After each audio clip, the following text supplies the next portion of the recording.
Bom, nós estamos aqui, mais um dos eventos de podcast que o Instituto de Engenharia, em parceria com o CREA-MG, está fazendo, fruto do chamamento público 01/2024, que gerou o termo de contrato 057/2024, onde a gente está procurando ouvir profissionais daqui, de fora de Uberaba, no meu caso, das várias áreas da engenharia, né, das várias áreas de atividade, para que a gente mostre aos profissionais registrados no CREA, quem não está registrado, quem está formando, aos estudantes, aos recém-formados, a grandeza, a importância da nossa profissão. Eu estou aqui hoje com o Altalídio, né, engenheiro, nosso colega, e eu vou pedir para ele se apresentar, né?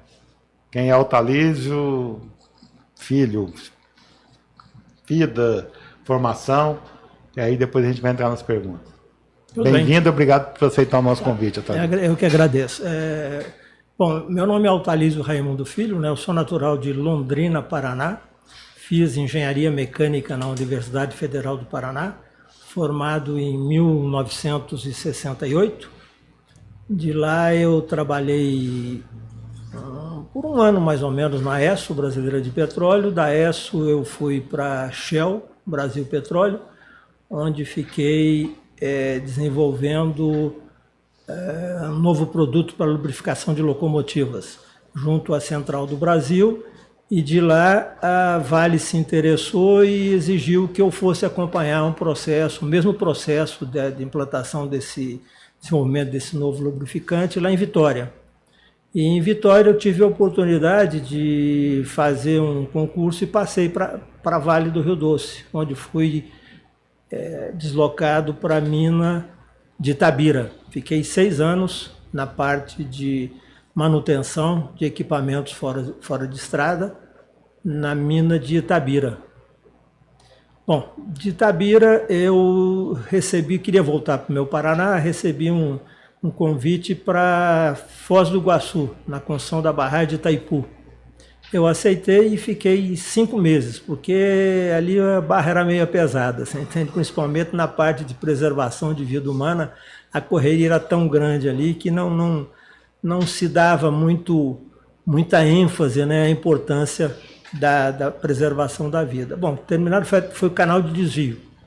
Trabalhei ali, inclusive, na construção da chaparia de uma adutora, né, da comporta de desvio do rio. De lá surgiu a oportunidade de voltar aqui para Minas Gerais no grupo da antiga Valep, que estava em formação, né, que é a mina lá de Itapira, próximo a Araxá. Aí voltei e de lá fiquei na manutenção por um longo período. Da manutenção de lá eu vim aqui para a área de compras de Uberaba, fui convidado para vir aqui. E da área de compras de Uberaba, já no final, vamos dizer, de carreira, eu fui convidado para ocupar a chefia da manutenção aqui da planta química de Uberaba, onde fiquei por um período de 5 anos. Então, esse é mais ou menos a minha trajetória. E depois de aposentado aqui da Jafosfértil, aqui em Uberaba, eu trabalhei por mais 6 anos como PJ. Participei da expansão da planta de sulfúrico daqui, fosfórico, né, que foi a fase 2 aqui de Uberaba. E de lá eu aposentei. Eu sou casado, tenho 2 filhos, um é engenheiro mecânico em Catalão, e o outro, meu filho, mexe na área de alimentação. Hoje ele é cidadão australiano, mora na Austrália, já está lá há mais de 16 anos na Austrália. E aí minha esposa é professora aposentada de inglês do CCA. Então hoje são 2 velhinhos aposentados em casa, eu e a minha esposa. Bom, quem está nos vendo e ouvindo, quem está nos assistindo, pode perceber, sim, nós estamos falando de engenharia genuína. Eu poderia dizer que, independente de ter uma formação específica, o Altalídio participou de grandes obras, de grandes conglomerados, e em várias situações, né? O que mostra a força, a importância nossa, né, dos engenheiros, na sua amplitude, nas suas várias etapas, né? Eu queria explorar um pouco mais, assim, com uma riqueza de detalhes, Porque quando eu queria agradecer ao Instituto essa oportunidade de estar aqui mediando, fazendo esse trabalho com os profissionais. Eu conheci o Altalísio, tive a oportunidade de dividir com ele espaço, foi quando ele estava à frente da unidade de Itapira, que é onde tem a rocha fosfática, é onde esse produto, essa planta química que gera fertilizante tão importante para nós. Então eu queria que você esmiuçasse mais, falasse como foi isso, como é que se dá o processo, como é que se pode falar por que Itapira, o que aquela rocha tinha de diferente, como é que eram os processos para chegar na extração, no transporte, para chegar na unidade Uberaba e virar fertilizante, o famoso NPK, tão importante para a economia local, regional e nacional. Né? O Brasil hoje é um celeiro do mundo, fornece alimento e começa com fertilizante. Como é que é esse processo? Não, perfeito. A necessidade por fertilizante surgiu principalmente depois que a Embrapa, através do nosso saudoso Alisson Paulinelli, ele fez esse grande projeto do Cerrado, né, que é desbravando essa região. Aí veio a necessidade de fertilizantes. Então ele mandou uma grande equipe de profissionais para o exterior para aprender, e depois eles retornaram para o Brasil para desenvolver essa área de fertilizantes. Bom, fertilizantes, como nós sabemos, é o NPK, o nitrogênio, o fósforo e o potássio. O Brasil, ele é um grande produtor de fósforo. Potássio é mínimo, tem lá em Laranjeiras uma pequena planta lá, e o fósforo hoje a gente supre mais ou menos em torno de 50%, 60%, 70% da necessidade nacional de fósforo. E o nitrogênio também não é grande o volume de nitrogênio, que ele depende do gás de petróleo, né? Então ele tem uma parte produzida no Brasil e parte que é importada. Bom, com relação ao fósforo, a mina de Itapira é uma das minas aqui do Brasil que tem essa possibilidade de produzir o fósforo. Tem uma mina de Araxá, tem a de Itapira, tem uma mina em Catalão de fósforo, tem uma de Anitápolis, que nunca foi explorada, próxima a Santa Catarina, porque está numa região de mata atlântica, você entende? Vai ser complicado aquilo lá, né, ser utilizada. E tem a de Cajati, né? Então, cada mina tem uma característica. A de Itapira é de origem sedimentar, aliás, desculpa, de natureza ígnea, né, que seria de vulcões, né? Então, a grande desvantagem do nosso fósforo é que ele é encontrado na natureza em torno de 7, 8, no passado era 11, mas com o avançar da lavra, esse teor contido vai caindo. E a gente tem que elevar essa concentração para em torno de 34%, 35%, para ser bombeado aqui para Uberaba, para a produção do ácido fosfórico. E esse processo de limpeza, vamos dizer assim, da rocha, ele envolve grandes movimentações, né, porque você extrai esse minério, 7 a 8%, tem que levar ele a 34, 35%. Então você tem que fazer uma moagem nele, né, para quebrar, porque ele tem que ser material fino, né, para tratar na usina. E então você brita e depois ele entra na usina, sofre um processo de moagem de barras e bolas, né, onde você leva ele numa granulometria que permite a você fazer a flotação do minério. Esse minério flotado, depois você tem que deslamar, tirar a vermiculita, tirar a magnetita, que todos esses componentes são materiais estranhos ao processo, né? Ele não pode vir, por exemplo, a vermiculita e o ferro, se ele entrar num processo de fabricação do ácido fosfórico, ele eleva tremendamente o consumo de ácido sulfúrico, né? Bom, então essa rocha concentrada, ela é bombeada para Uberaba. Só um parênteses, a rocha do Marrocos e da Flórida, para se ter uma ideia, esse teor de 34% a 35% é encontrado in natura, na natureza. Você não precisa de fazer todo esse processo de concentração. Então essa é uma das desvantagens, né, da nossa rocha, que tem que se trabalhar ela dessa forma para conseguir essa concentração, uma coisa que lá fora já é encontrada na natureza. Bom, essa rocha já então concentrada, ela é bombeada através do mineroduto de mais ou menos 100, 110 quilômetros de Uberaba, de Itapira até Uberaba, né? E por que a planta foi escolhida aqui na época, né? Porque a planta química não foi feita lá em Itapira? Porque exige grandes volumes de água, né? Para você fazer uma concentração, você tinha que ter. Aqui nós tínhamos o Rio Grande, além da parte de facilidade de transporte depois do produto pronto. Então essa rocha chegando aqui, depois ela passa para o processo de fabricação do ácido fosfórico, né? Que é a reação dessa rocha concentrada com o ácido sulfúrico, né? E o ácido sulfúrico ele é produzido através de um processo de enxofre sólido, né?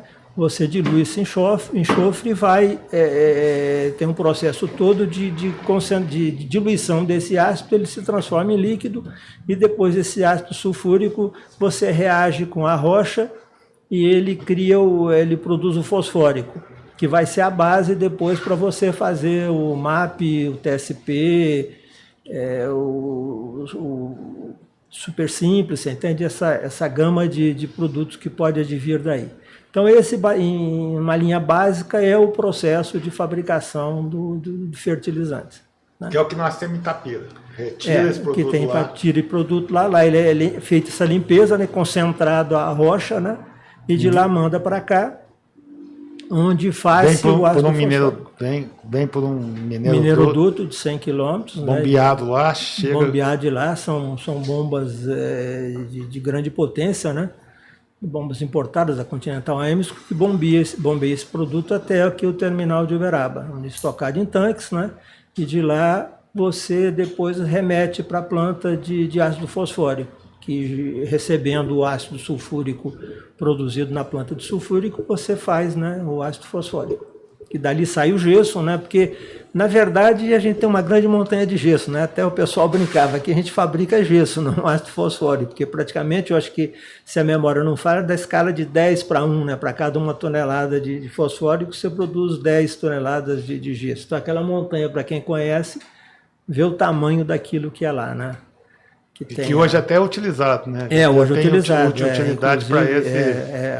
A Agronelli, né, não sei se ainda só ela ou tem mais alguém que compra esse gesso, eles desenvolveram, né, uma tecnologia que ele é grandemente empregado para correção de solo, né, de acidez de solo. Em vez de usar o calcário, né, você pode usar também o gesso, né, para fazer esse trabalho de correção.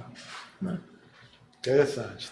Está aqui com a gente o engenheiro Wellington, né?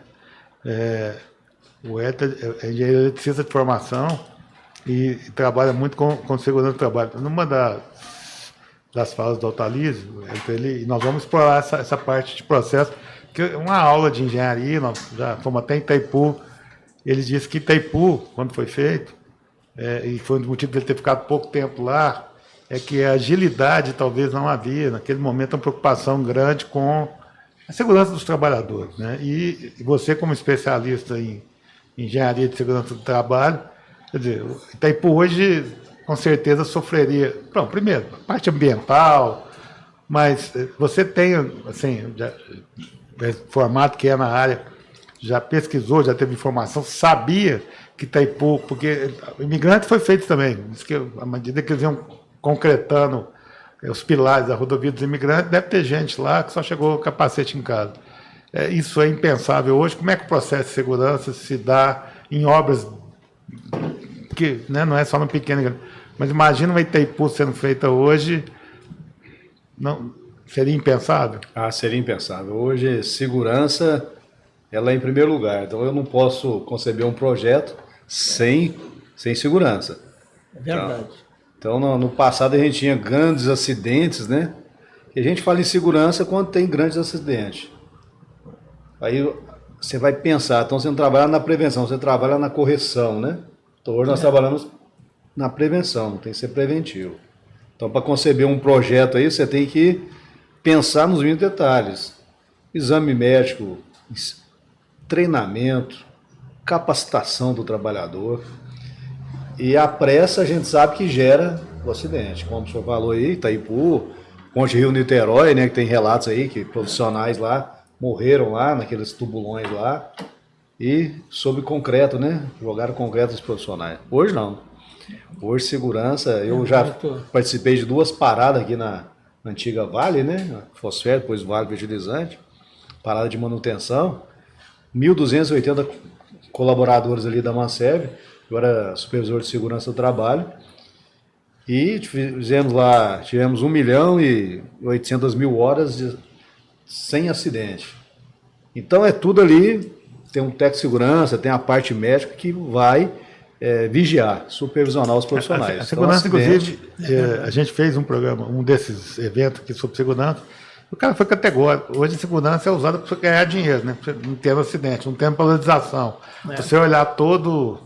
Então, o Altalize hoje ficaria mais tempo em Itaipu, porque com certeza não seria feita a toque de caixa do jeito que foi feito. E uma coisa que me marcou lá foi que a gente pegou... Eu fui para trabalhar em planejamento de manutenção. No fim, resolveram fazer a empresa resolveu, a Unicom, né, que era o consórcio de empresa, resolveu montar um conjunto de chaparias, que são as adufas, né, por onde a água passa, né, e que depois foram fechadas, concretadas, e você fez, espera o canal de desvio, né, o rio foi desviado para esse canal e depois ele voltou a normal e você fez também turbinas, instalou turbinas. Aí eu estava fazendo essa montagem de chaparia e houve um acidente que a caçamba, né, aquelas caçambas com feixe hidráulico, despejou metade do concreto onde devia e metade em cima do pessoal que trabalhava comigo. Então o cara caiu lá no chão, uns 4 a 5 metros de altura. Aí eu fui reclamar para o responsável lá da Unicom, que fiscalizava a obra, ele virou e falou para mim, é a primeira vez sua de barragem, vai morrer muita gente aqui, você não está acostumado. Eu falei, gente, eu vinha da Valep, né, que era aliás, da Vale, lá de Itabira, que era uma filosofia totalmente diferente. E aqui, como você comentou, é bem provável que a gente tenha até trabalhado junto, que eu fiquei 5 anos na manutenção aqui em Uberaba. Eu era responsável, né, de gerenciamento pela Fosfértil.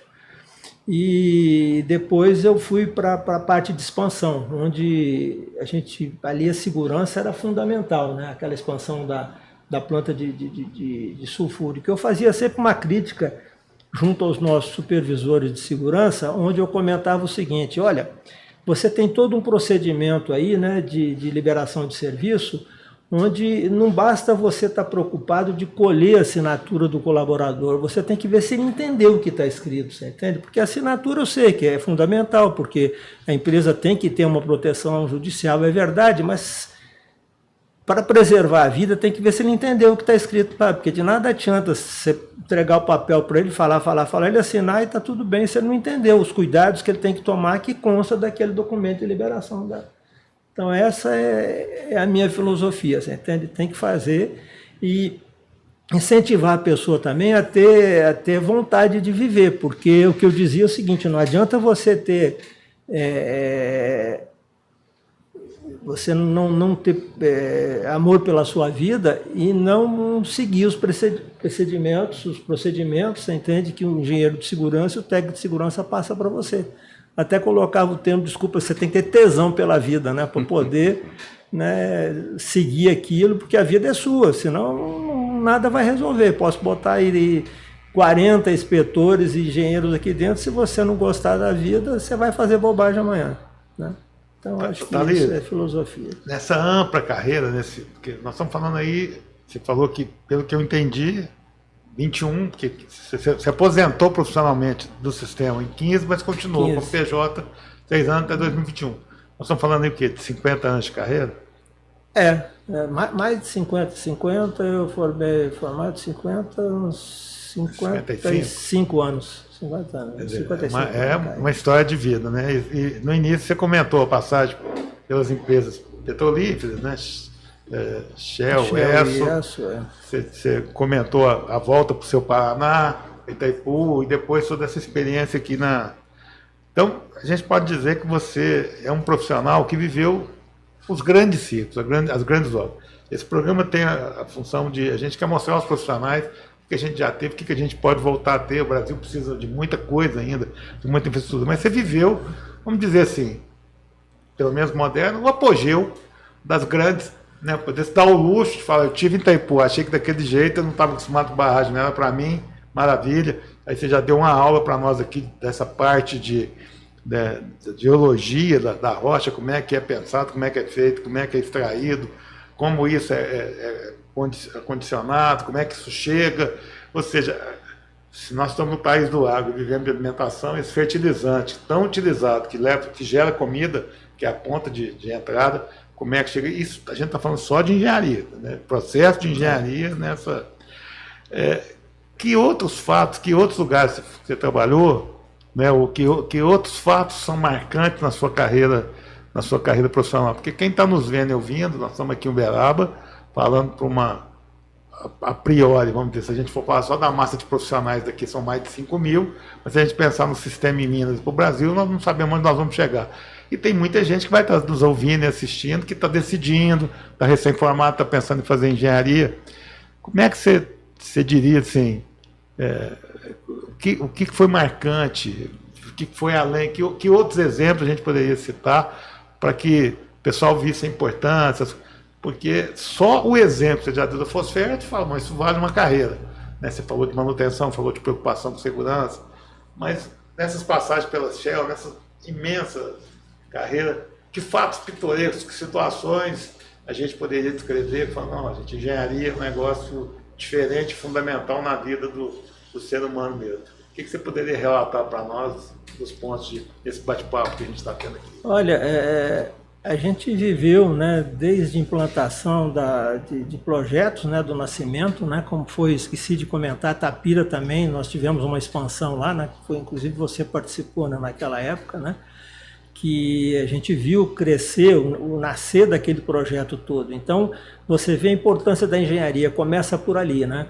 Então, você nasce o projeto, depois você amadurece aquele projeto, depois você vem a implantação daquele projeto e depois você entra na parte já de colher os frutos daquele projeto que você viu nascer. Né? Então a importância da engenharia é isso, né? Você tem a engenharia civil, a elétrica, a mecânica, a engenharia de instrumentação, né? Então tem uma somatória, engenharia de segurança, então é um somatório, né, de profissionais que faz crescer e faz a coisa acontecer, né? Então a importância é fundamental da engenharia. É lógico que a engenharia evolui ao longo dos tempos. Hoje a gente, na minha época, por exemplo, era uma coisa mais tranquila. A empresa sempre procurava em dar treinamento aos seus profissionais, aquele negócio todo. Hoje ela olha mais o resultado. Então hoje o profissional tem que correr atrás das melhorias, ele não pode ficar parado no tempo esperando, porque é uma filosofia empresarial que mudou, você entende, ao longo do tempo. Ela é boa? Eu acho que é, você entende, porque tira um pouquinho daquela comodidade que até a minha experiência, na minha época, eu acho que acontecia. Não, a empresa, né, é responsável, ela vai dar o treinamento. Hoje a gente já não tem mais essa facilidade. Hoje você tem que também procurar correr atrás é lógico, alguma coisa ela dá. Mas até porque hoje tem mais facilidade, né? Exatamente. A gente fala que quando a gente estudou, era livro. No máximo você tinha uma enciclopédia, vamos fazer um resumo. Hoje está tudo à mão do profissional. Eu tenho formação em 3 áreas específicas, feito na mão. Hoje o cara fala que tem 2 ou 3 cursos superiores, é quase que ele pode fazer online, à distância, se ele sair primeiro. Quer dizer, não quero discutir se formação à distância ou não, os pontos. Tem lá, vejo pontos positivos, mas ele pode fazer uma série de cursos. Então as empresas usam isso e o profissional, e a gente já está falando aí de mercado, quer dizer, a engenharia vai ser fundamental, importante, a gente tem menos engenheiro por habitante do que vários países do mundo envolvidos e que a gente vai precisar. Mas efetivamente um profissional que já não terá aquelas grandes obras, ou pelo menos no curto prazo, né? Até porque nós fizemos uma das maiores hidrelétricas do mundo, quem tem pulo. Não vai acontecer de fazer 2, 3, né? Você falou lá da ponte Rio-Niterói, eu falei mas tem muita obra grande em andamento, E eu queria lembrar, porque a gente fala hoje muito em inovação tecnológica, fala muito da inteligência artificial. E você citou que a gente participou de um projeto, eu lembro direitinho, porque participei dessa negociação, que foram as retomadoras tipo Ponte, que foram com tecnologia italiana implantadas lá em Itapira nessa época, e a tecnologia era da empresa. Não sei se você vai lembrar específico desse detalhe, que aquele pacote das retomadoras que foram instaladas lá em Itapira, a tecnologia era da empresa. E a gente viveu um momento da economia, aliás, se o Brasil for olhar para esperar um momento estável de economia, a gente não sai do lugar. Né? Porque sempre tem uma crise, sempre tem um problema, sempre tem um dólar subindo, uma taxa de juros baixando, a gente convivia com a inflação de maneira, né, vivia tendo os planos econômicos. Então, num daqueles planos econômicos, precisou de fazer um reequilíbrio econômico, que não era esse o nome, né, realinhar os contratos, reajustar. E como é que você negocia com a empresa? De tecnologia. A tecnologia era dessa, se ela brigasse com a gente, fosse embora, era a dona da tecnologia. Então, estou puxando esse assunto, não sei se você vai lembrar dela, acho que 2 retomadoras enormes, uma parte grande do investimento lá de Itapira naquela ampliação, a gerência de ampliação aqui olhava.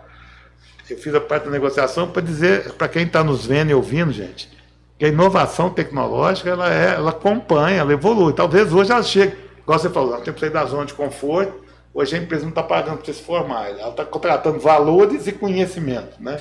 E ao mesmo tempo, já naquela época, a gente também, recém-formado, ou no meu caso, que estou com 40 anos de formado, era bem início, estava com 1, 2 anos de formado, a gente se deparou com tecnologia, que também já era as famosas inovações, você tinha que se organizar, tinha que ter suporte, saber como lidar com a empresa, porque imagina você ter um fornecedor que ele é o dono da tecnologia. Então, para quem está nos vendo, principalmente o jovem, quem está fazendo engenharia, quem está pensando em fazer engenharia, o recém-formado, hoje o nosso sistema, o nosso Conselho Regional trata até o 5º ano o cara como recém-formado, no sentido de entender essa necessidade de apoio, de encaminhar, que sempre nós vamos nos deparar com inovação tecnológica, porque ela não para, né? Sempre vem uma melhoria no processo produtivo. É isso, Valdir? É isso mesmo? É isso mesmo, né? Inclusive na minha época de engenharia, era uma transferência de conhecimentos, mas você não tinha uma preparação para a vida profissional que você ia começar. Você ia aprender na base da cacetada, você entende? Então hoje eu acho que já existe esse despertar para isso, você entende? As escolas já estão mostrando ao aluno o que é o pós-término do curso, você entende? Como é que as coisas, né, são na realidade, né? Como é que você tem que se preparar para enfrentar. Então as escolas que ainda não estão nessa linha vão acabar tendo que entrar, porque não adianta só você dar aquele monte de informações técnicas e quando chega no vamos ver, você não está preparado para isso, né? É complicado. Né? A gente passou uma época difícil, eu lembro, você deve lembrar da empresa, né, de Correias Transportadoras, que tive pesadas negociações, né, lá do Rio Grande do Sul, na época das correções, né, de planos reais para você negociar com os gaúchos nunca foi fácil, né? Ainda mais alemão, né? Que é a origem deles. Né? É verdade, mas é isso que você colocou. Muitos contratos, nós fomos muitas vezes lá, né, Thalys? Infelizmente, quando veio a estabilização da moeda, né, que a gente espera que continue, hoje já é vamos dizer, algo que foi tirado de escanteio, né? É um problema a menos, né? E ainda mais agora com a reforma dos impostos, né, a reforma tributária veio mais para contribuir, né? Ou seja, agora a gente tem que entrar mesmo... Vai facilitar o processo. Facilitar o processo, para a gente dedicar simplesmente à evolução tecnológica. Antes era uma parte que a gente atuava sem ter o menor preparo para isso. Exatamente. E essa moçada hoje vai ter que se adequar às inovações, ao IA, que também, eu acho que você concorda comigo, as inovações nunca vão tirar o trabalho do ser humano e é inteligente virar para agilizar o processo, ajudar. É isso, Edson, concorda com isso? Que a inovação tecnológica não vai tirar o espaço de ninguém em nenhuma área do conhecimento e não é na engenharia que é diferente. E a gente vê hoje, eu sou professor da pós-graduação em Uberlândia, curso de Engenharia de Segurança do Trabalho, então a gente vê que a inovação ela vem para melhorar a vida do profissional. Hoje nós temos, antigamente a gente tinha equipamento analógico para fazer medição de ruído, vibração, não eram precisos. E hoje nós temos equipamentos modernos. Hoje você tem um equipamento que você coloca, você monitora uma vibração, o cara a 10 km. Está lá no aparelho, que ele chegar, você baixou lá via Bluetooth, você tem a medição, qual que é a curva, então vem para melhorar a vida de todos os profissionais. Então, Para nós que estamos na verdade. fase da mentoria, o IA, inclusive, ajuda, porque tem que saber perguntar. E aí, o fato da gente já ter experiência, ter passado por tantas coisas, a gente vai poder ajudar muito. Teve um caso muito interessante aqui, né? Nós temos um profissional, inclusive meu xará, chama Karim Abdal Nabut, outro japonês como eu, brincadeira, gente, sou descendente de árabe. E ele mostrou da escolha de um terreno, ele fez, é uma das atividades dele, ele faz lojas para alocar, isso é uma das fontes de renda dele, profissional que hoje, então ele escolheu, obviamente olhou toda a legislação de Brasília, nós temos ele de Brasília para cá, e ele inclusive gravou desse podcast com a gente sobre inovação. Então, da escolha do terreno, passando pelo projeto, construção, pós-venda, locação, registro em cartório, ele foi usando em cada etapa a inteligência artificial. Inclusive, ele mostrou que no área um projeto feito pelo IA e pelo arquiteto, e ele contratou o arquiteto, nitidamente, o nível de detalhe, porque a IA faz um genéricozão. Então, ali fica claro que ela vai ajudar a equalizar processo, a melhorar processo, Velocidade. mas ela não vai, velocidade, ela aponta erro, né? E aí a importância disso, e não elimina o trabalho humano, muito pelo contrário. Também a gente fez um evento desse com a engenheira Lídia, ela mora em Catalão hoje, e é uma profissional de obra pública, ela trabalhou em prefeituras e hoje ela participa de licitações, já nessa nova lei de licitações, que usa BIM, essas ferramentas. Então, a gente está dizendo o seguinte, o que vai melhorar, o que vai facilitar, independente de demorar um pouco mais de tempo, até o escritório de engenharia e arquitetura e agronomia, até o escritório de projetismo, se adaptarem a toda a legislação, a todas as ferramentas e chegar no canteiro de obra, mas a quantidade de erro, a quantidade de facilidade que vai diminuir. Então, eu acho que quanto mais o profissional se atentar para isso, mas lembrando que é importante ter conteúdo, gente, porque não adianta pegar uma ferramenta e sair fazendo um orçamento de obra sem conhecer fundamento de orçamento de obra. Verdade. Vai sair um resultado ali? Vai, mas esse resultado não vai levar à catástrofe, né? Então, sempre lembrar que tem que trabalhar em conjunto, trabalhar em todas as atividades, conhecer, agregar conhecimento, que isso vai estar falando muito disso sempre. É uma realidade. Você pega, por exemplo, a IA na medicina, que você tem até engenharia envolvida hoje no desenvolvimento da medicina, né? Se você procurar Engenharia aí, em tudo, né? Em tudo. Se você não for um profissional que conheça da área e que você vai projetar esse equipamento e definir os parâmetros, você mata o paciente rapidinho, você entende? Então tem que ter a expertise desse profissional para usar os recursos da IA para tornar a coisa, vamos dizer, mais rápida na implantação. Então tem que ter essa, né, visão aí, né, que eu vou ganhar em velocidade, porque todo empreendimento que você vai fazer, você tem que ter um trâmite rápido nessa fase, né, para poder ter o seu retorno, o seu dinheiro de volta rápido, né? Ou seja, a cada minuto que você ganha ali, você está antecipando o retorno do seu CAPEX, né, do seu investimento. É isso aí. Thalys, ainda falando dos processos que envolvem uma empresa de fertilizante, que é a sua grande área, você participou de várias áreas, mas uma parte da sua vida profissional foi na indústria de fertilizante. Né? Entre aquele primeiro projeto, aquele início lá, meados dos anos 70, início dos anos 80, para hoje, a gente pode falar que mudou realmente muita coisa, assim, os processos, houve muita evolução na forma de fazer fertilizante, ou ainda algumas coisas, por mais que se evolua, continuam os mesmos processos? Como é que estão os processos produtivos na linha de fertilizante? Eu não acompanho de perto, mas, né, de ouvir os programas ligados a essa área da agricultura, mas a gente vê que a evolução está sendo muito grande, você entende? Você tem hoje fertilizantes que são inoculados na semente, por exemplo, né? Uma série de nutrientes que já vem na semente, né? Que você precisava antigamente e depois, né, pulverizar ou fazer um outro tipo de aplicação. Então está tendo uma evolução muito grande, né? Você tem sementes hoje adequadas ao clima, né? que um local que tem mais facilidade de chuva e outro tem menos facilidade de chuva. Então, isso tudo você tem engenharia por trás, né? Que está desenvolvendo, engenheiro agrônomo que está pesquisando, né? É o mecânico que está ajudando a projetar os equipamentos, é a parte eletrônica, é a parte elétrica. Então, você tem uma evolução muito grande, né? Então, e a própria natureza das minas, né, ao decorrer da mineração, o minério vai ficando mais pobre, ou seja, você tem que trabalhar para evoluir a forma de extrair, né, de concentrar esse minério. Então é uma evolução constante, né? Eu acho que não para. A gente está falando de evolução, quero fazer um tempo aqui, acho que foi 87 isso. Essa acho que você não estava aqui, você estava em Itapira. Aqui, gente, fora do ar, porque a gente nessa série de podcast está trazendo, a gente trouxe engenheiro recém-formado, trouxe engenheiro de fora do Brasil, tem muita vez com o chinês, com os donos aqui, engenheiro de várias áreas e profissionais que tiveram toda essa vivência, que fazem a grandeza da engenharia como Altalize. Mas só para vocês terem uma ideia de que é evolução de tecnologia. Nós estávamos no antigo Geran, na agência de ampliação de obras lá, e o Hélio, a gente falou do Hélio aqui fora do ar, o Hélio é um profissional.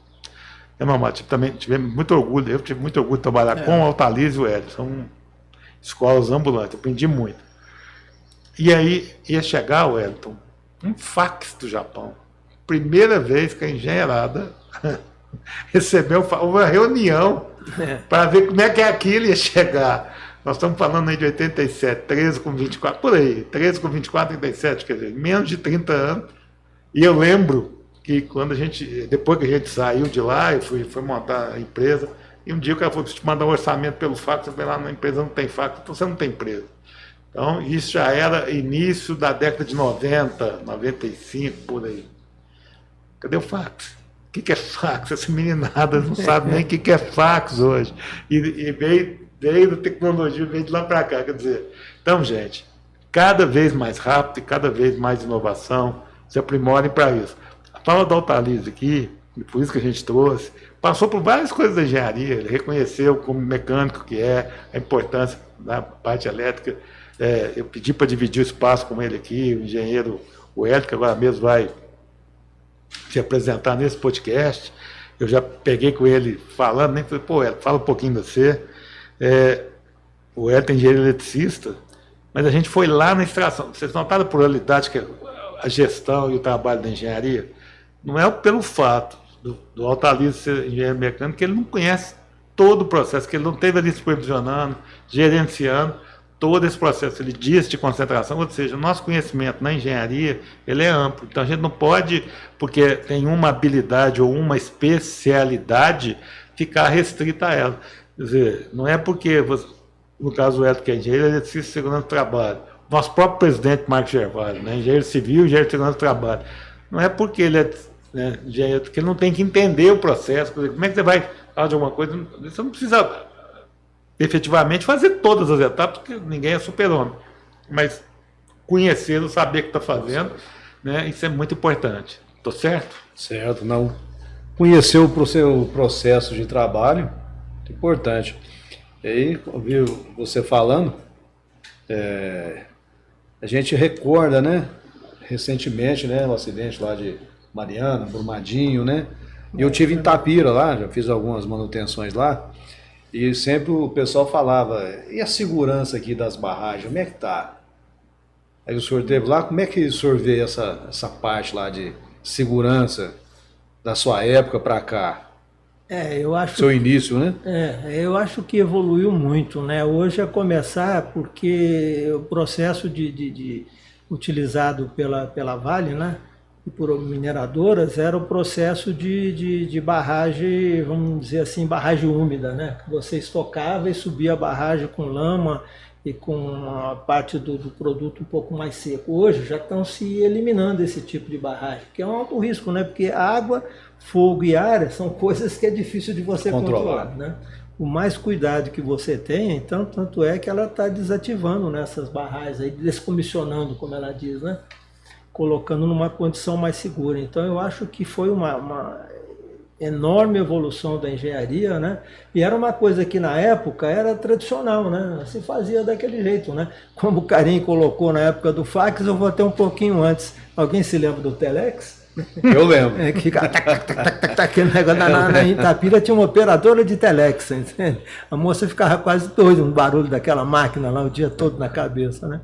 Então é isso daí, a questão das barragens é a mesma coisa, a coisa evoluiu, né? E hoje a gente vê notícias da Vale, que a Vale está desenvolvendo minério, né, para reduzir as emissões de carbono, né? Uma coisa que na época se falava em produzir minério, produzir e mandar para o Japão, né, que era ávido, né? Na época não era a China, era o Japão, né, pelo nosso minério. E hoje ela já fala em minérios que vai emitir menos poluentes, né? Então a a evolução é enorme, né? O mundo... As barragens aqui, eu estou falando do complexo aqui, né? Que a gente pode dizer. A Fosfert sempre teve uma preocupação enorme. Eu tô falando, na época eu trabalhei na Fosfert, imagino que a Mosaic, atual proprietária, que no sentido... O Altarice comentou que 1 tonelada de minério para fertilizante dá 10 toneladas de gesso. Então essas pilhas são cuidadosamente colocadas. A Fosfert pagou vários pesquisadores para achar saída para uso, para esse equilíbrio. A gente estava dizendo do grupo Paulinelli, né? Falou do Alisson também, mas o Paulinelli, no caso aqui, que usa, vende. Para mim, seria uma surpresa muito grande se acontecesse, por exemplo, um rompimento de uma... Porque o tratamento lá, ele chega até o requinte de... Até a água que é separada do processo, ela volta para a natureza com pH mais neutro do que quando ela é colhida para o trabalho. Né? Eu tive a oportunidade, numa outra atividade profissional, de estar na China. Nós fomos tentar fazer o cimento a partir do gesso, porque essa separação, se feita, a Fosfert teria um ganho, a própria Mosaic hoje, porque você reaproveita, porque ao fazer o fertilizante, lá naquela saída tem fertilizante, então você conseguir separar, vai voltar, vai retroalimentar com o próprio material, e ela seria um cimento que não emitiria gás carbônico, que botaria o Brasil nesse mercado. E a nossa rocha tem uma vantagem. E nós tivemos nos Estados Unidos com o que seria o senhor que seria... nós tivemos, inclusive, com o Carlos Assis, que é um dos primeiros que veio para cá, autoridades. Por que os Estados Unidos não faz isso com a rocha fosfática dele? Porque ela é radioativa, a nossa não. A nossa era só cuidar de umidade, coisa que a agricultura faz isso, né, quando estoca grão, e equalizar interesse, porque na época, você saiu falar do Brasil, três palavras são mágicas: Petrobras, Vale e Agro. Essas 3 palavras abrem. A gente fala muito do Pelé, do futebol, agro também, do samba, da mulata, você já está ficando um pouco de lado. No mundo dos negócios, essas 3. E aí ele disse: você só tem um problema lá, pois que ainda não aconteceu até hoje. Equalizar o interesse, que envolveria Petrobras, Vale e uma grande empresa brasileira, qualquer que fosse o player, para poder equalizar isso tudo. Ele falou: o problema de vocês não é a rocha, não é o produto, é só equalizar os interesses de 3 players tão grandes, tão importantes. Então, eu acho que está sempre se buscando alternativas para que não seja assim, né? Uma pilha, e até porque é um custo, né? Cada vez mais que se produz, a Fosfert vai precisando o processo vai precisando de áreas maiores para poder fazer estocagem. Então é processo diferente, mas há uma preocupação, sempre houve, desde a nossa época, desde que você estava lá, que é anterior, no sentido de segurança, né? É verdade, isso é uma realidade, né? E a gente vê o tamanho daquelas pilhas, né? Por mais que se use, né? Que se reutilize, aliás, de parte dela, você vê que a produção, né? Eu não lembro agora o percentual, se era 10:1, não sei se você lembra, né, de cabeça esse percentual, para cada tonelada que você produz de fertilizante, quanto é que gera de gesso, né? Então é um negócio fabuloso, né? Você tem que... E é difícil, você tem que... No alto daquela montanha, você bombeia o gesso, você tem água ácida lá, tem que ter um cuidado para aquilo não vazar, né? Então tem todo, né, um procedimento, né, para garantir a segurança operacional do sistema, né? Ainda mais ali que é perto do Rio Grande, né? Tem que ter um cuidado maior ainda. Maior ainda, né? né? Ainda mais agora que o Bela está falando em trazer água de Trazer lá, água tem do que Rio tomar Grande. mais cuidado ainda. É. A gente está falando aqui desse processo produtivo, de engenharia, de montagem, e queria que todo mundo percebesse, assim, a importância de a gente ter aqui. Eu até vou revelar a idade do doutor, porque ele me falou, quando ele chegou aqui, eu falei, não é possível.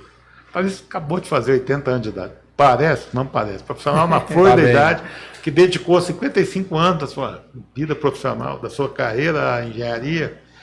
E eu, assim, não é em tom de despedida não, porque ainda não estamos chegando no final. Valeu fazer engenharia? Engenharia foi uma profissão que te permitiu realizar seus sonhos pessoais, familiares, te permitiu ter aquilo que você queria e você faria, se você estivesse hoje começando, você faria engenharia de novo?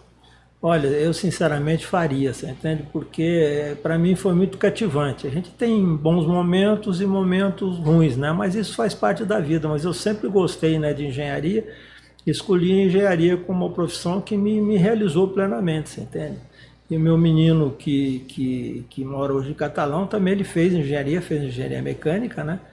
Ele está lá trabalhando em Catalão e eu tenho outro filho, esse não. Esse Catalão está trabalhando na fábrica também, na Fosférica? Não, ele trabalha no grupo da... Hoje é chinês lá, né? Da antiga... como é que era o nome? Anglo-América, né? Que depois foi mudando de nome, hoje é do grupo chinês, né? Uhum. Os chineses compraram lá, né? E o outro, meu filho mais novo, esse não, esse foi para o ramo da culinária e mora na Austrália hoje, cidadão australiano, já está lá há mais de 15, 20 anos. Eu tenho um amigo do Idenho, que o filho está na Austrália também, e também é chefe. Eu acho que é uma coisa muito valorizada lá e fala maravilhas da Austrália. Eles gostam, ele gosta muito de lá, sentando ele fala, não pai, eu me realizei aqui. Mas eu acho que eu voltaria na mesma profissão, porque, embora hoje é muito diferente, né? A engenharia da nossa época, hoje ela deu um salto enorme, né? E parece que existe hoje, alguns profissionais hoje da atualidade são muito inquietos, né? Eles querem, não se prende muito ao emprego. Na minha época a gente entrava e quase que, né, aposentava dentro de uma empresa, né? Hoje eles não são meio irrequietos, né? Não tem muita constância assim, né, de dedicar, mas eu acho que eu voltaria na engenharia novamente. Você tem. Mecânica, não é mecânica. Eu acho que, né, e teria mais desafios, né, na engenharia mecânica de hoje do que na nossa época, né, que ainda estava em evolução. Hoje a coisa evoluiu, né, violentamente, né? Eu acho que é uma outra engenharia, né, da atualidade. A gente vê aí que expressivamente esse desenvolvimento que está acontecendo. O Elton, você acabou falando de você fala sua formação em engenharia, você apresenta um pouco o pessoal, porque eu vou te perguntar também se você voltaria para a mesma engenharia. Então, meu nome é o Elton Ferreira de Moraes, sou engenheiro eletricista, formei em 95, vou para 30 anos aí de formação em engenharia elétrica, e eu também sou apaixonado pela engenharia, apaixonado. Faria de novo? Faria novamente engenharia elétrica, fosse me começar tudo de novo. A gente comete alguns erros, né? E a engenharia mudou muito. Quando a gente formou, vocês, há 40, 50 anos atrás, engenharia mecânica tinha, hoje você tem 10 engenharia mecânica diferentes dentro da mecânica. Tem mecatrônica, então vai diversificando, né? E a elétrica também, tem automação, tem várias ramificações dentro da engenharia elétrica. Mas eu faria novamente, se eu fosse jovem aí de 17, 18 anos, faria engenharia elétrica. Apaixonado. É cativante. Outro dia nós tivemos com o presidente do CREA aqui, Otávio, foi muito engraçado. Ele falou que antigamente, muito antigamente mesmo, porque engenharia é uma profissão já muito antiga. O engenheiro Plauto, que trabalhou com a gente um tempo lá, o Plautinho Ricciolo Filho, engenheiro mecânico também, ele fez um livro sobre a história da engenharia de Beraba e é interessante. E a gente descobriu que a Universidade de Beraba, que tem quase 70 anos aqui, não foi a primeira escola de engenharia. Lá no século, em 1800 qualquer coisa, indo já para por 1900, teve uma engenharia aqui agrícola, agrônoma, formou uma turma, essa escola parou, mas formou. Então a gente fala que no passado a gente tinha o engenheiro militar que faz o Brasil, que fez ferrovia, ele falou que começou a desenvolver ferrovia, ele fez estrada, ele fez forte, ele fez... E aí começaram a ter as escolas de engenharia. Então, se você não era militar, você era civil. Por isso que eu sou engenheiro civil, a grande maioria, né, até uma certa predominância, não é por... Hoje tem 480, mais até, especificidade de engenharia. Tem engenharia engenharia de pesca, engenharia ambiental, engenharia de alimentos, engenharia de produção, engenharia mecânica, engenharia mecatrônica, engenharia de segurança do trabalho. Ou seja, há uma gama enorme, mas eu imagino que a essência continua a mesma. Né? Muita matemática, muito raciocínio lógico, muita base para interpretação de texto, como é que você vai... Né, fazer um sistema, fazer alguém entender o que você está querendo, se não tiver comunicação, e, portanto, e dizendo assim, eu já tive essa experiência, o falecido Adib Jatene, quando a gente foi fazer, ele fez a cirurgia de coração do meu pai, a gente foi agradecer, um cara que morou em Uberaba, São Paulo, ele falou, não, eu tenho que agradecer, lá em casa nós somos 3 engenheiros, ele falou, não, eu tenho que agradecer vocês, hospital, engenharia. Cama que seu pai vai deitar, engenharia. Mas é que vai usar engenharia. Aqui, eu tenho princípio. Ele comentou, e até lembrando do Roberto Veludo, do pai dele, do Francisco, quando eles foram estudar os primeiros transportes de coração, o pai do Roberto é que fez os protótipos. Então, assim, gente, engenharia é a base, né? A gente vê hoje muito com os algoritmos, com essa base de inteligência lógica, os computadores. Né? E se a gente for mais atrás, a Arca de Noé foi a primeira obra de engenharia que salvou a humanidade. Veio um casal de cada um e nós passamos. Né? Porque tem engenharia naval, ou seja, a gente está em todos os lugares. E o importante dessa prosa nossa foi que você falou de várias coisas, Thalys. Importante para quem está nos vendo e ouvindo, quem está nos assistindo. Né? A gente nem falou bom dia, nem boa tarde, boa noite, porque ela que gravar e for para o ar, e vai ser legal.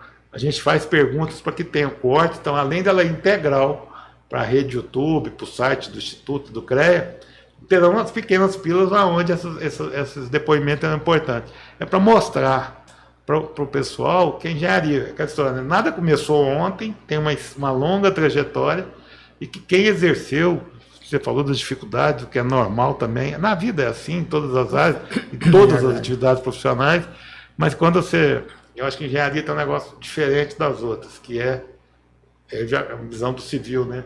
Você chega num local, um terreno difícil, o Hélio mesmo é que falava disso, né? O Hélio Antônio, que a gente citou aqui, que se tiver, e trabalhei com um cara que fez também, o doutor Vinícius, que dizia, você faz obra em qualquer solo, é só ter a fundação adequada. Então, você chegar num lugar, aquele campo, aquela região com turfa, né? A Fosfértil tem muita turfa. Aqui, ó, a Mata do Ipê, quem passar ali tem aquela entrada. Ali tem 15 metros de estaca. A gente que fez, é turfa. Os primeiros 7 metros, primeiro estaca 7 metros, correu, desceu, escorregou. Bate-estaca, olhou para ela, você desceu, não precisa nem de encostar. Então, olha que aparentemente é uma casa com peso próprio muito pequeno, que não precisaria disso, mas o terreno adequado. Então, há engenharia em tudo e ela cabe em todo lugar. E eu acho que a gente está tentando passar aqui nesse podcast, falando um pouco de Minas, de mineralogia, de mecânica, de elétrica civil, o gostar da engenharia, né? Eu não estou nem falando em homenagem porque está aqui, mas trazer não só um profissional que está efetivamente na ativa, chegando, mas a importância de reconhecer. Aliás, o CREA faz isso, quando a gente completa o 35º CREA, né? O 36º, é só 10% do valor, então com 50 anos você continua com o seu CREA ativo, gozando dos benefícios que o sistema tem, e são muitos. Então eu penso que assim, a gente está conseguindo levar nesse bate-papo, que parece que não, já tem quase uma hora que a gente está conversando, a importância da engenharia, das geociências, da agronomia, né, e agora do design. O design também faz parte do Conselho Regional de Engenharia e Agronomia, para a vida do cidadão. Né? Então, com nova lei de estação ou não. Bom, para a gente já ir caminhando para o nosso final, eu queria saber assim, o que eu não perguntei para os dois. que fato, o que você gostaria de falar? Que, Carlinhos, você não me pergunta. Ah, não, antes disso. Eu queria falar um pouquinho, a gente falou muito de fertilizante, isso é importante, né? A gente está falando de preocupações, de não impurezas que a Vale. Fala-se muito hoje no fertilizante verde, nessa onda, até a história do gasoduto aqui, fala em gasoduto verde. Daquilo que a gente fez, aquele fertilizante que a gente lá atrás, para esse fertilizante verde hoje, que é essa preocupação ambiental, preocupação com os recursos naturais, seria mais difícil hoje ou é uma oportunidade? São os novos momentos que estão. Como é que você vê a história do fertilizante verde? Olha, Carinho, eu vejo essa pregação é importante porque você tem que produzir, os seus processos produtivos hoje tem que se olhar muito o meio ambiente, você entende? Então, não é que você vai fazer nada diferente, mas coisas que você desprezava no passado. Não, isso daí não tem problema não, né? Se vazar um pouquinho aqui, não tem. Hoje não, hoje você tem que ter um olhar muito maior, você entende? Para evitar esse tipo de contaminação do meio ambiente. Né? Muitas vezes o processo seu vai continuar sendo aquele mesmo, mas os cuidados que você antigamente, não vazou um pouquinho aqui de sulfúrico, tá, não tem problema, joga uma cal lá e tal. Não, hoje você tem que ter um olhar redobrado em cima disso daí. Né? Então os cuidados são muito maiores e com razão, né? Porque o meio ambiente não gosta de ser agredido, porque uma hora ele vai devolver. Né? Então eu acho que nesse sentido que é muito importante a gente ter essa visão. Você quer agregar algum? Hoje, o pessoal fala que é moda, mas não é moda, né? Cuidar do meio ambiente, né? Hoje nós temos uma legislação ambiental aí que você pode ser multado aí de R$50 a 50 milhões por contaminação do solo ou algum outro produto. Então esse fertilizante verde aí é muito importante, somente para Uberaba, né? Que é o polo, né? De fertilizante no Brasil aí. Hoje nós somos referência no mundo, né?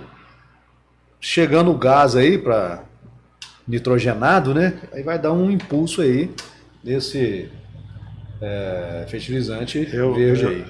O Instituto, em consonância com o CREA, procurou valorizar as grandes empresas, os grandes negócios, grandes indústrias, grandes ramos que nós temos aqui com engenharia, né? Então, e eu tive a honra de ser contratado pelo Instituto para fazer praticamente todos.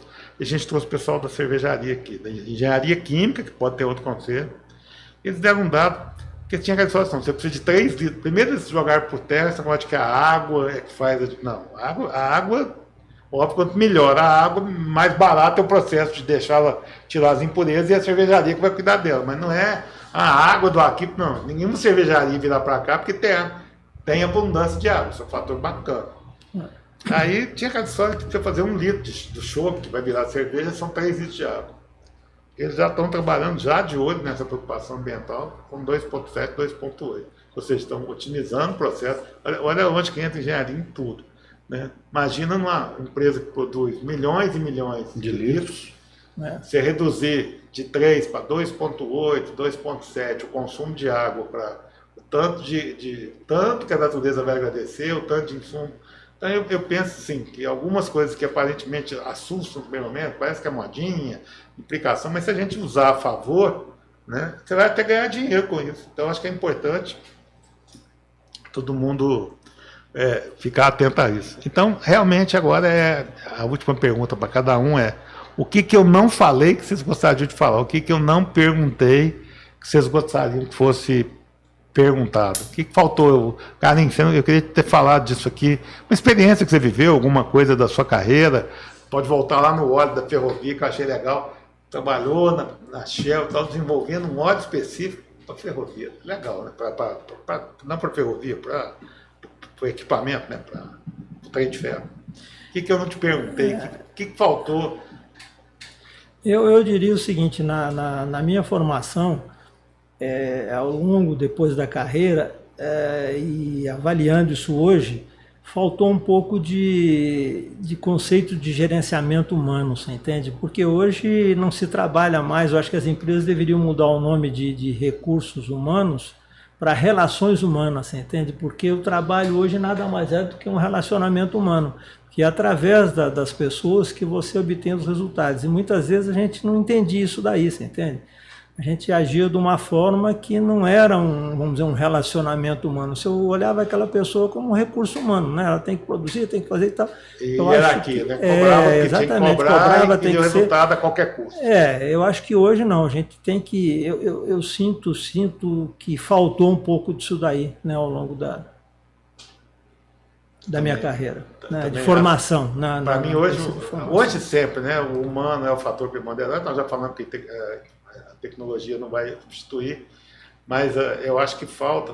Eu fiz administração, a gente estudava o recurso do RH, mas na realidade o recurso jurídico, né? Que você não pode, contrata sem, cuidado com isso.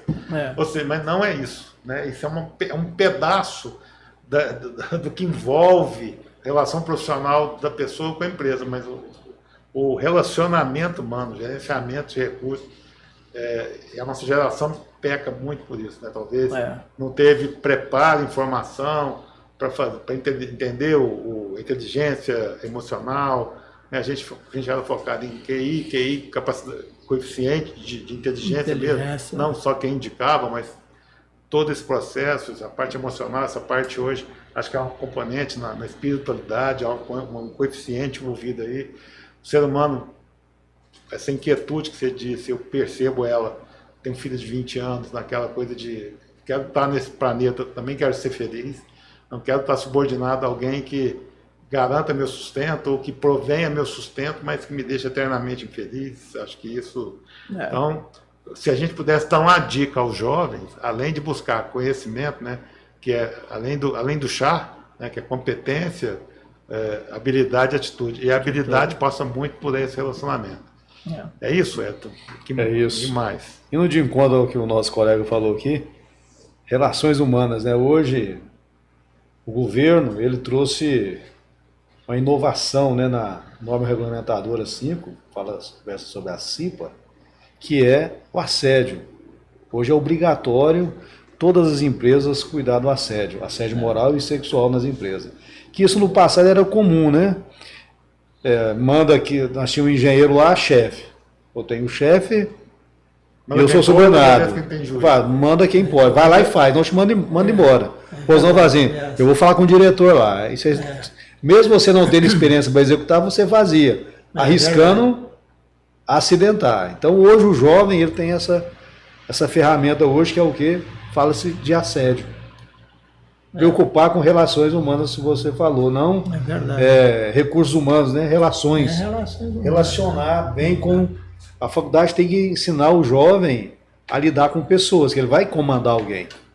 Ele vai comandar, ele vai ser um líder. Relacionamento com alguém que é importante para se conseguir o resultado final. Senão você vai ficar fora do mercado. O carinha até postou reportagem no jornal, que eu li, muito interessante, que é a vaidade, né? Às vezes o profissional top, um artigo que ele mandou lá no Jornal da Manhã, fala em vaidade. Às vezes o profissional, quando ele está no ápice, né? O início, inclusive, da corrupção. Ele ficar só no básico. Ele se acha, né? Não. Então, para o jovem, hoje, ele tem que esperar os mais experientes. Errou, hoje nós temos que mudar, né? Os novos conceitos, novas tecnologias. Eu vi também, né? Não é porque a pessoa é nova. Por exemplo, eu não tenho nada, eu trabalhei com Altarizo, descobri hoje que nossos clientes de idade 17 anos, não parecia isso tudo. A gente tinha uma relação não direta, mas ele é responsável pela unidade que a gente gerenciava contratos, nós sempre tivemos um relacionamento muito bom. Talvez também porque a gente aprendeu a respeitar, a entender isso, né? Então eu falo que foi uma experiência muito rica, mas a gente deixar o jovem também o seguinte, é importante uma série de atitudes do jovem, mas também precisa voltar um pouco, talvez, o imediatismo que o jovem quer, quer dizer, nós passamos por estágio, a gente corria atrás de informação, hoje se quer às vezes muito pronto, então equilibrar isso, né? Não se aceita tudo de qualquer jeito, precisa ter mas também precisa se dedicar, né? E a gente percebe às vezes a juventude muito imediatista, então achar esse ponto de equilíbrio, eu já fiz trabalho para algumas empresas e você percebe que o jovem ele quer ser efetivado amanhã, ele já quer chegar na carreira lá em cima, ele tem pressa de mudar de lugar, então a empresa começa a fazer um investimento nele, que é um investimento. qualquer que seja o treinamento, formação, a cultura organizacional da empresa à disposição dele, e logo ele por... Então, eu acho que esse ponto de equilíbrio. Então, nós que não tivemos essa formação completa e adequada, você como eu, nosso currículo é formar engenheiro para as grandes obras, então, nós não fomos formados nem para ser empreendedor, nem para ser PJ, nem para ter o negócio. É verdade, né? E aí a gente vai a duras penas aprendendo no país que fala, se você passar pelo Brasil, você vira empreendedor em qualquer lugar. Empreendedor, empresário, empregado, empreendedor. Mas hoje, nessa área a gente não teve. E outro fator, você tem que estar aberto, você entende, para ouvir, para crescer. Meu filho comenta que lá em Catalão, engenheiros mais novos, né, que ele também já tem um certo tempo de formação, eles não querem ouvir, eles acham que sabe tudo. Eu falo, pai, tem hora que eu não entendo, você entende? Eles estão começando e acham, não, isso daí não é bem assim. A gente batalhou, você entende? Quebrou a cabeça, aprendeu muitas vezes na base da porrada e chegou, né? Então, acho que essa angústia que você colocou é importante, tem que baixar um pouquinho a bola, né, e aproveitar o conhecimento, não que você não possa expor as suas opiniões, mas expor dentro de critérios, padrões, né? de critérios. Exatamente. Eu acho que nós, os engenheiros mais velhos, têm que estar preparados a ouvir, a realmente entender certas coisas, e ao jovem, ou seja, buscar o equilíbrio aí, nem tanto aqui, nem tanto lá. É isso. Isso aí. Bom, parece que não, mas nós ficamos mais de 1 hora no ar, acho que 1 hora e 5 minutos, pouco mais do que isso, é muita coisa. A gente nem sentiu. Eu queria efetivamente agradecer, em nome do CREA e do Instituto de Engenharia, do Instituto, por ter participado do chamamento público 01/2024, que permitiu a gente ter esse termo de cooperação, 57, 2000, e a gente pôde está fazendo, né, uma série de episódios de podcast com uma tecnologia melhor para levar informação e conhecimento, que serão, igual eu falei, vai na íntegra para o ar, mas depois serão divididos em pílulas, e acho que hoje a gente consegue um grande ponto.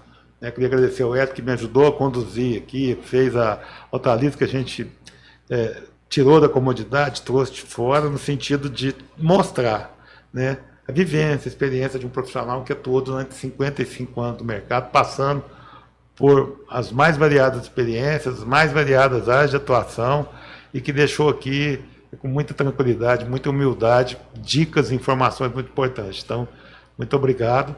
E aí fica só para vocês despedirem, palavras finais dos dois. Valeu, foi bom ter vindo aqui. Foi bom, eu agradeço. Falei que não ia doer, não doeu, não machucou. Eu agradeço a oportunidade, você entende? Sempre que a gente possa colaborar, a gente está aberto, né? A gente já tomou muito desse país, né? Já estudou de graça, vamos dizer, não pagou nada do você. Aqui você pagou, né? Porque aqui a escola paga lá. Eu fiz a Federal do Paraná, de Curitiba, não era de graça, você entende? Então a gente recebeu muita coisa gratuitamente, e o que a gente puder retribuir é sempre gratificante. Bom, eu agradeço e estou à disposição aí do Instituto, para o CREA, precisando, estamos aí para colaborar. Valeu, gente. Obrigado. Ok.